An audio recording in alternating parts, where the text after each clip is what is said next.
ನಮಸ್ಕಾರ ವೀಕ್ಷಕರೇ, ಕಥಾ ಮಂಥನದ ಮತ್ತೊಂದು ಅದ್ಭುತವಾದ ಮತ್ತು ಕುತೂಹಲಕಾರಿ ವಿಡಿಯೋಗೆ ತಮಗೆಲ್ಲ ಸ್ವಾಗತ. ವೀಕ್ಷಕರೇ, ಶ್ರಾವಣ ಮಾಸ ಆರಂಭವಾಗ್ತಿದೆ. ಈ ಪವಿತ್ರವಾದ ಶ್ರಾವಣ ಮಾಸದಲ್ಲಿ ಆಚರಿಸುವ ಹೆಣ್ಣು ಮಕ್ಕಳಂತೂ ಪವಿತ್ರವಾದ ಒಂದು ಪ್ರಮುಖವಾದ ಹಿಂದೂ ಹಬ್ಬ ಅಂದ್ರೆ ವರಮಹಾಲಕ್ಷ್ಮಿ ಹಬ್ಬ. ಹಾಗೂ ಇದನ್ನ ವರಮಹಾಲಕ್ಷ್ಮಿ ಪೂಜೆ ವ್ರತ ಅಂತಲೂ ಸಹ ಕರೀತಾರೆ. ಈ ಹಬ್ಬವನ್ನ ಆಚರಿಸೋಕು ಮೊದಲು ಇದನ್ನ ಏಕೆ ಆಚರಿಸ್ತಾರೆ, ಈ ಹಬ್ಬದ ಹಿನ್ನೆಲೆ ಆದ್ರೂ ಏನು, ಇದನ್ನ ಯಾವ ರೀತಿ ಯಾವ ದಿನದಂದು ಆಚರಿಸಿದ್ರೆ ಒಳ್ಳೆಯ ಫಲಗಳು ಸಿಗ್ತವೆ, ಇವೆಲ್ಲವನ್ನ ನಾವು ನಮ್ಮ ಈ ವಿಡಿಯೋದಲ್ಲಿ ತಿಳಿಸ್ಕೊಡ್ತೀವಿ. ಬನ್ನಿ ಹಾಗಾದ್ರೆ ವಿಡಿಯೋವನ್ನ ಶುರು ಮಾಡೋಣ. ಅದಕ್ಕೂ ಮೊದಲು ಯಾರೆಲ್ಲ ನಮ್ಮ ಈ ವಿಡಿಯೋನ ಹೊಸದಾಗಿ ನೋಡ್ತಿದ್ದೀರೋ ದಯವಿಟ್ಟು ನಮ್ಮ ಚಾನೆಲ್ನ ಸಬ್ಸ್ಕ್ರೈಬ್ ಮಾಡಿ. ಇಂತಹ ಮತ್ತಷ್ಟು ಕುತೂಹಲಕಾರಿ ವಿಡಿಯೋಗಳಿಗಾಗಿ ಬೆಲ್ಲೈಕನ್ ಒತ್ತಿ ನಮ್ಮನ್ನ ಪ್ರೋತ್ಸಾಹಿಸಿ. ವರಮಹಾಲಕ್ಷ್ಮಿ ವ್ರತ ಅಥವಾ ಹಬ್ಬ, ಈ ಹಬ್ಬವನ್ನ ಆಚರಿಸೋದು ಮನೆಯಲ್ಲಿ ಶಾಂತಿ, ಆರೋಗ್ಯ, ಧನ, ಧಾನ್ಯ ಹಾಗೂ ಆಯಸ್ಸು ಐಶ್ವರ್ಯಗಳು ಹೆಚ್ಚಲಿ ಅಂತ. ಈ ವರಮಹಾಲಕ್ಷ್ಮಿ ಹಬ್ಬದ ಪ್ರಾಚೀನ ಕಥೆಯನ್ನ ನೋಡೋದಾದ್ರೆ, ಪ್ರಾಚೀನ ಕಾಲದ ಮಗಧ ರಾಜ್ಯದಲ್ಲಿ ಅಂದ್ರೆ ಈಗಿನ ಬಿಹಾರ ರಾಜ್ಯದಲ್ಲಿ ಚಾರುಮತಿ ಎಂಬ ಉತ್ತಮ ಸದ್ಗುಣ ಸಂಪನ್ನ ಹೆಣ್ಣು ಮಗಳು ತನ್ನ ಕುಟುಂಬದೊಡನೆ ವಾಸವಾಗಿದ್ಲು. ಈಕೆ ಅತ್ಯಂತ ಧಾರ್ಮಿಕಳು, ಪತಿವ್ರತೆಯೂ ಆಗಿದ್ದಳು. ಆಕೆಯ ಕುಟುಂಬವು ತುಂಬಾ ಬಡತನದಲ್ಲಿತ್ತು. ಆದರೂ ಸಹ ಚಾರುಮತಿಯು ಎಲ್ಲ ಕಷ್ಟಗಳನ್ನ ಸಹಿಸುತ್ತಾ ತನ್ನ ಕುಟುಂಬದವರನ್ನ ನೋಡ್ಕೊಳ್ತಾ ಜೀವನವನ್ನ ಸಾಗಿಸಿದ್ಲು. ಚಾರುಮತಿಯು ಮಹಾಲಕ್ಷ್ಮಿಯನ್ನ ದಿನನಿತ್ಯ ಶುದ್ಧ ಮನಸ್ಸಿನಿಂದ ಆರಾಧಿಸುತ್ತಿದ್ಲು.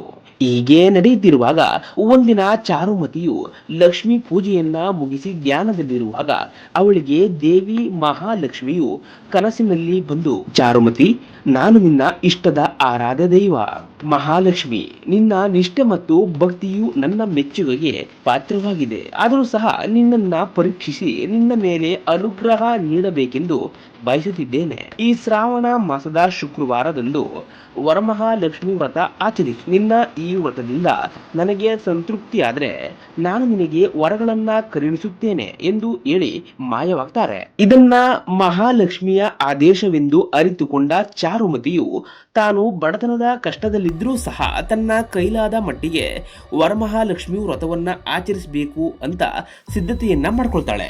ಆ ದೇವಿಯ ಆದೇಶದಂತೆ ಚಾರುಮತಿಯು ಶ್ರಾವಣ ಮಾಸದ ಶುಕ್ರವಾರದಂದು ವರಮಹಾಲಕ್ಷ್ಮಿ ಪೂಜೆಯನ್ನ ಮಾಡಲು ತನ್ನ ಮನೆಯನ್ನ ಶುದ್ಧ ಗೋಮೂತ್ರದಿಂದ ಶುದ್ಧಿ ಮಾಡಿ ಪವಿತ್ರಗೊಳಿಸ್ತಾಳೆ ಮತ್ತು ಮನೆಗೆ ಸ್ತ್ರೀಯರನ್ನ ಆಹ್ವಾನಿಸುತ್ತಾಳೆ.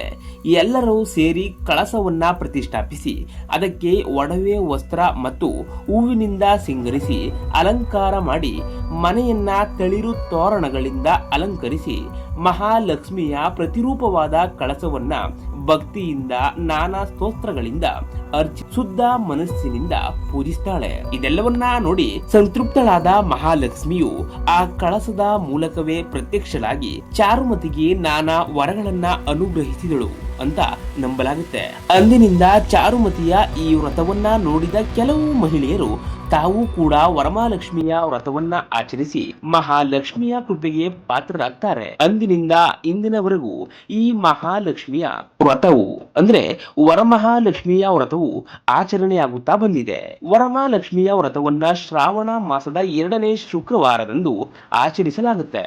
ಮನೆಯನ್ನ ಸ್ವಚ್ಛ ಮಾಡಿ ಗೋಮೂತ್ರದಿಂದ ಶುದ್ಧಿಗೊಳಿಸಿ ಒಂದು ಎತ್ತರದ ಆಸನದ ಮೇಲೆ ಪೂರ್ವ ಅಥವಾ ಉತ್ತರಾಭಿಮುಖವಾಗಿ ಕಳಸವನ್ನ ಸ್ಥಾಪಿಸಿ ಕಳಸಕ್ಕೆ ಲಕ್ಷ್ಮಿಯ ಮುಖವಾಡವನ್ನ ಹಾಕಿ ನಂತರ ಆ ಕಳಸವನ್ನ ಸೀರೆ, ಒಡವೆ ಮತ್ತು ಹೂಗಳಿಂದ ಸಾಕ್ಷಾತ್ ಮಹಾಲಕ್ಷ್ಮಿಯಂತೆ ಸಿಂಗರಿಸಿ ಅದನ್ನ ನೈವೇದ್ಯ, ಹೂ, ಹಣ್ಣುಗಳಿಂದ ಪೂಜಿಸಿ ವರಮಹಾಲಕ್ಷ್ಮಿಯ ವ್ರತವನ್ನ ಅವರವರ ಅನುಕೂಲಕ್ಕೆ ತಕ್ಕಂತೆ ಆಚರಿಸಬಹುದಾಗಿದೆ.